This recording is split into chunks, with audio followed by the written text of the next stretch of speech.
Hello students, welcome to the lecture on partnership accounts, and after the lecture we will be able to learn the following objectives.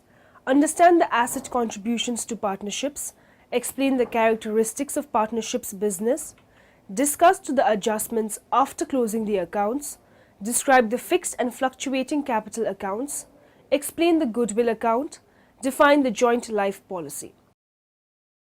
Let's start with an introduction to partnership accounting. In partnership accounting, in which we will examine partners' accounts in the accounting records, the distribution of periodic net income, and the admission of new and the retirement of existing partners, and the liquidation of the partnership.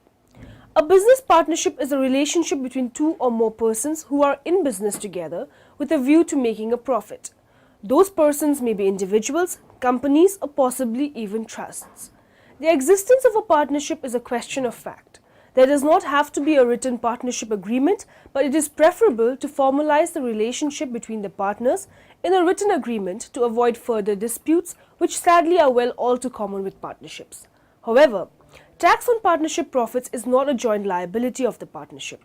Instead, each partner is taxed individually on their share of profits and is liable only for the tax and national insurance on that share. The net income or loss is added to the capital accounts in the closing process. The withdrawal account is also closed to the capital account in the closing process. Moving on to the next topic, let's now study asset contributions to partnerships. When a partnership is formed or a partner is added and contributes assets other than cash, the partnership establishes the net realizable or fair market value for the assets. Income allocations. The partnership agreement should include how the net income or loss will be allocated to the partners. If the agreement is silent, the net income or loss is allocated equally to all partners. As partners are the owners of the business, they do not receive a salary, but each has the right to withdraw assets up to the level of his or her capital account balance. Some partnership agreements refer to salaries or salary allowances for partners and interest on investments. These are not expenses of the business, they are part of the formula for splitting net income. Many partners use the components of the formula for splitting net income or loss to determine how much they will withdraw in cash from the business during the year, in anticipation of their share of net income. If the partnership uses the accrual basis of accounting, the partners pay federal income taxes on their share of net income, regardless of how much cash they will actually withdraw from the partnership during the year. Partners' accounts. Once net income is allocated to the partner, it is transferred to the individual's partner's capital accounts through closing entries. Students, we shall now discuss the characteristics of partnerships business. In a contract of partnership, two or more persons bind themselves to contribute money, property, or industry to a common fund with the intention of dividing the profit among themselves. Two or more persons may also form a partnership for the exercise of a profession and association of two or more persons to carry on as co-owners a business for profit. Partnerships resemble sole proprietorships except that there are two or more owners of the business. Each owner is called a partner. Partnerships are often formed to bring together various talents and knowledge or to bring needed capital into a business. Partnerships are generally associated with the practice of law, public accounting, medicine, and other professions. Partnerships of this nature are called general professional partnerships. On the other hand, service industries, retail trade, wholesale and manufacturing enterprises may also be organized as partnerships. Characteristics of partnerships. The characteristics of partnerships are different from the sole proprietorships already studied in basic accounting. Some of the more important characteristics are mutual contribution. There cannot be a partnership without contribution of money, property or industry, that is work or services, which may either be personal manual efforts or intellectual, to a common fund. Division of profits or losses. The essence of partnership is that each partner must share in the profits or losses of the venture. Co-ownership of contributed assets. All assets contributed into the partnership are owned by the partnership by virtue of its separate and distinct juridical personality. If one partner contributes an asset to the business, all partners jointly own it in a special sense. Mutual agency. Any partner can bind the other partners to a contract if he is acting within his express or implied authority. Limited life. A partnership has a limited life. It may be dissolved by the admission, death, insolvency, and incapacity withdrawal of a partner or expiration of the terms specified in the partnership agreement. Unlimited liability. All partners except limited partners, including industrial partners, are personally liable for all debts incurred by the partnership. If the partnership cannot settle its obligations, creditors' claim will be satisfied from the personal assets of the partners without prejudice to the rights of the separate creditor of the partners. Income taxes. Partnerships, except general professional partnerships, are subject to tax at the rate of 34% in 1998, 33% in 1999, and 32% in 2000 and thereafter of taxable income. Partners' equity accounts. Accounting for partnerships is much like accounting for sole proprietorships. The difference lies in the number of partners' equity accounts. Each partner has a capital account and a withdrawal account that serves similar functions as the related accounts for sole proprietorships. Kinds of partnership. According to object, universal partnership of all present property. All contributions become part of the partnership fund. Universal partnerships of profits. All that the partners may acquire by their industry or work during the existence of the partnership and the use of whatever the partners contributed at the time of the institution of the contract belong to the partnership. Particular partnership. The object of the partnership is determine its use or fruit, specific undertaking, or the exercise of a profession or vocation. According to liability, general. All partners are liable to the extent of their separate properties. Limited. The limited partners are liable only to the extent of their personal contributions. In a limited partnership, the law states that there shall be at least one general partner. According to duration, partnership with a fixed term or for a particular undertaking. Partnership at will. One in which no term is specified and is not formed but for any particular undertaking. According to purpose, commercial or trading partnership, one formed for the transaction of business. Professional or non-trading partnership, one formed for the exercise of profession. According to legality of existence, de jure partnership, one which has complied with all the legal requirements for its establishment. De facto partnership, one which has failed to comply with all the legal requirements for its establishment. Partnership deed. Partnership is formed by an agreement. The agreement may be verbal or in writing or may be inferred from the conduct of the partners. To avoid future disputes and differences between the partners, it is desirable to have a written agreement. The written agreement between or among the partners is known as partnership deed, otherwise known as articles of partnership. My name is Keith Hall. I'm a CPA and I work exclusively with small business owners just like you. One of the big questions you have to address in operating your small businesses are how are you going to operate as a corporation, partnership, LLC, sole proprietorship. So let's talk a minute about operating as a partnership. What are the benefits? What are the detriments? A partnership is relatively easy to organize, doesn't have a lot of filing fees with your state. By definition, a partnership is at least two people. As a general rule, there are two types of partnerships. There's a general partnership and then limited liability partnerships. The general partners are the most common form. If you just have a friend or a coworker, someone that you form the business together because y'all have a joint idea, most likely you're going to be general partners. And what that means basically is all of the liabilities of that partnership are also going to be liabilities of yours personally. So that's something to keep in mind. If you are going to form a limited partnership, that basically allows you to raise money from other people who aren't going to actually participate in the management. Those individuals are only going to be subject from a liability standpoint to their ultimate investment. If the partnership borrows money or loses money, or perhaps there's even some other liability issue that arises, a limited partner is not going to be subject to those additional liabilities. They can only lose their investment, I guess. As a general partner, you and the other individual that you formed the organization together, you're going to be liable for all of those type of things. So that's something to be aware of.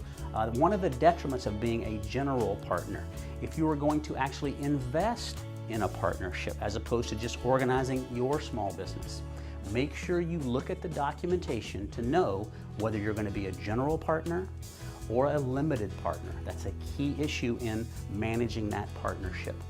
One of the benefits of a partnership is at the same time you can allocate earnings or losses as you see fit amongst your partners. So if you've got a particular year or one of you has contributed more to the earnings of the entity than perhaps the other one, you can allocate those interests as you see fit. A little bit of a flexibility issue there. One of the detriments from the partnership standpoint is you're going to have to file another tax return for that new entity. The partnership is going to file an IRS Form 1065. That's a U.S. partnership tax return. Lots of information on those, relatively straightforward. You can download a copy of that form right here at mahalo.com. You can also go to irs.gov and find those forms as well. Now that partnership return is going to generate a Form K-1 for each of the owners. Now that K-1 is what you're going to use to complete your own tax return. So a little bit of a detriment from a complexity standpoint as well as a cost standpoint, because operating that form of business is going to make you file that extra tax return. Also, the liability issue tends to be a detriment from that partnership form of organization, because as a general partner, and remember, a partnership is always going to have at least one general partner, and if it's your organization, you're probably going to be the general partner. You're going to ultimately be responsible for all of those liabilities. So if you're in an industry that has somewhat higher than normal liabilities, keep that in mind. Also consider some type of insurance policy, a general umbrella liability policy. That might help the partnership and you personally protect some of your assets for some of those unexpected liabilities. So hopefully that gives you a couple of good benefits of a partnership form of organization and a couple of the downside, the little extra costs for operating as a partnership. Adjustments after closing the accounts. Adjusting entries are made at the end of the accounting period, but prior to preparing the financial statements, in order for a company's accounting records and financial statements to be up to date on the accurate basis of accounting.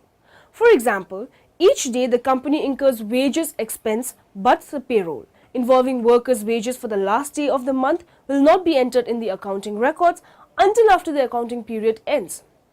Similarly, the company uses electricity each day but receives only one bill per month, perhaps on the 20th day of the month. The electricity expense for the last 10-15 days of the month must get into the accounting records if the financial statements are to show all of the expenses and the amounts owed for the current accounting period. Other adjusting entries involve amounts that the company paid prior to the amounts becoming expenses. Closing entries are dated as of the last day of the accounting period, but they are entered into the accounts after the financial statements are prepared. For the most part, closing entries involve the income statement accounts. The closing entries set the balances of all of the revenue accounts and the expense accounts to zero. This means that the revenue and expense accounts will start the new year with nothing in the accounts, allowing the company to easily report the new year revenues and expenses. The net amount of all of the balances from the revenue and expense accounts at the end of the year will end up in retained earnings for corporations or owners' equity for sole proprietorships. Let's study the fixed and fluctuating capital accounts. Fixed and fluctuating capital accounts are the terms which are often used in the context of partnership. Partners can maintain the capital accounts in two ways. One is fixed capital account and the other is fluctuating capital accounts. Fixed capital account. Under this system, the capital which is introduced by partners will remain fixed throughout the life of the partnership.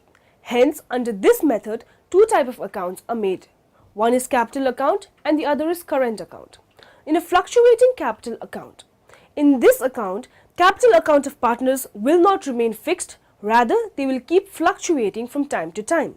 In this method, all the entries that are related to drawings, interest on capital and share of profit and loss of partners are recorded in capital account. Hence, in this method, there is no need for current account. Fluctuating capital account method is usually preferred by partners. However, they can also use fixed capital account according to their business and preference. Difference between fixed capital and fluctuating capital methods. The transactions in partnership firms are recorded in the partners' respective capital accounts. The two methods of maintaining capital accounts of partners are fixed capital method and the fluctuating capital method. Under fixed capital method, there are two separate accounts prepared for each partner, the capital account and the current account. In the capital account, the balance of capital remains the same for all the years unless any additional capital is introduced or withdrawn by the partners. In the current account, all the other transactions like drawing, interest, on capital and interest on drawings, share of profit or loss, and salary are recorded, and the balance of the current account keeps changing whenever the transactions take place. Let's now discuss goodwill account. Goodwill is also one of the special aspects of partnership accounts which require adjustment at the time of a change in the profit sharing ratio, the admission of a partner, or the retirement or death of a partner. Meaning of goodwill. Over a period of time, a well-established business develops an advantage of good name, reputation, and wide business connections. This helps the business to earn more profits as compared to a newly set up business. In accounting, the monetary value of such advantage is known as goodwill. It is regarded as an intangible asset. In other words, goodwill is the value of the reputation of a firm in respect of the profits expected in future over and above the normal profits. It is generally observed that when a person pays for goodwill, he or she pays for something which places him in the position of being able to earn super profits as compared to the profit earned by other firms in the same industry. In simple words, goodwill can be defined as the present value of a firm's anticipated excess earnings, or as the capitalized value attached to the differential profit capacity of a business. Thus, goodwill exists only when the firm earns super profits. Any firm that earns normal profits or is incurring losses has no goodwill. Factors giving rise to goodwill. The main factors helping the creation of goodwill are nature of business. A firm that produces high value added products or having a stable demand is able to earn more profits and therefore has more goodwill. Location. If the business is centrally located or is at a good place having heavy customer traffic, the goodwill tends to be high. Efficiency of management. A well-managed concern usually enjoys the advantage of high productivity and cost efficiency. This leads to higher profits, and so the value of goodwill will also be high. Market situation. The monopoly condition or limited competition enables the concern to earn high profits, which leads to higher value of goodwill. Special advantages. The firm that enjoys special advantages like import licenses, low rate and assured supply of electricity, long-term contracts or for supply of materials, well-known collaborators, patents, trademark, etc. enjoy higher value of goodwill. Need for valuation. Normally, the need for valuation of goodwill arises at the time of the sale of a business. But in case of a partnership firm, it may also arise in the following circumstances. Change in the profit sharing ratio amongst the existing partners, admission of a new partner, retirement of a partner and death of a partner, dissolution of a firm which involves sale of business as a going concern, and amalgamation of firms. Did you know? To calculate goodwill, the purchase price is deducted from the fair market value of identifiable assets and liabilities of the company acquired. In this video, we're going to talk about something called goodwill. Goodwill is something that's a little hard for some people to understand. Technically, it's something that's recognized when one business purchases another business. So when you acquire another business and the purchase price, the amount paid for that other business, exceeds the fair value of the net identifiable assets of that business. So that sounds a little complex. Let's just work through an example and I think it'll become a lot more clear. So in our example, let's say the target, the company that we're trying to acquire. We're a company, we're trying to acquire this new company called Target Company. So we're going to have to look at Target Company's assets and liabilities in order to figure out what its net identifiable assets are. So let's say in terms of assets, this company has cash of $25. They have accounts receivable of $50. They have inventory, $50, and PP&E of $100. Now these are all assets. But we need net identifiable assets, and these are all fair values. We're assuming this is all at fair value. But we need to know the net. So what does that mean? Well, we're going to have to subtract out liabilities. So let's say that there are liabilities of 75. So these are some debts or something that the company has. So we're going to have to net this, subtract these liabilities from the fair value of the assets. And what that's going to yield is that's going to yield net assets of 150. So you might be thinking, well, why is this important? Well, now we need to know what is our purchase price. Because we're going to compare our purchase price to this fair value of the net identifiable assets. We're going to compare this to this. So let's say the purchase price that we end up paying $400 for Target Company. That's what we pay to buy Target Company. So now what we do is we take the purchase price of $400 and we subtract out this $150. So this is the value of the net assets, and this is what we pay. So we're just taking what we pay, subtracting the net assets, and then the balance, this is $250, and that $250 is goodwill. Now, well, what theoretically is this goodwill? Well, I guess you could say that it represents kind of a premium that we're paying for these assets. Now, why would we pay more if we know the fair value, we're estimating the fair value, and ultimately this is what we think that the net assets are worth of this company? Why would we pay $400? Well, it could be that there's some kind of synergy. Maybe we believe that these assets will, once they're with our company in conjunction with our assets and our resources, maybe in our hands they're worth a lot more than $150. Maybe we just feel that these assets, when in conjunction with one another, the value is actually a lot greater than the individual sum of the parts. So there's many reasons why we might do what it looks like we're overpaying here of $250, and maybe we are. But in any event, we're going to recognize this extra, this premium, as goodwill. So there's a few things that we should note about goodwill. So here's some caveats. So number one, goodwill never internally generated.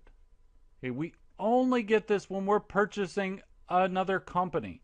We can't say, oh, well, we think that we actually we've got a lot of synergies here, that we've really built up a good company. And no, it doesn't work like that. You don't internally generate goodwill. It only comes from an acquisition. So another caveat is that we do not amortize goodwill. It is not amortized like some other types of intangible assets. Goodwill is an intangible asset, but some assets that are tangible, we go ahead and amortize them over time. Goodwill is never amortized. However, goodwill can, in certain circumstances, it can be impaired. So sometimes you'll hear that after following an acquisition, maybe a year or two down the road, you'll hear of a firm saying, oh, we took this really big charge or this really big impairment related to goodwill. Joint life policy.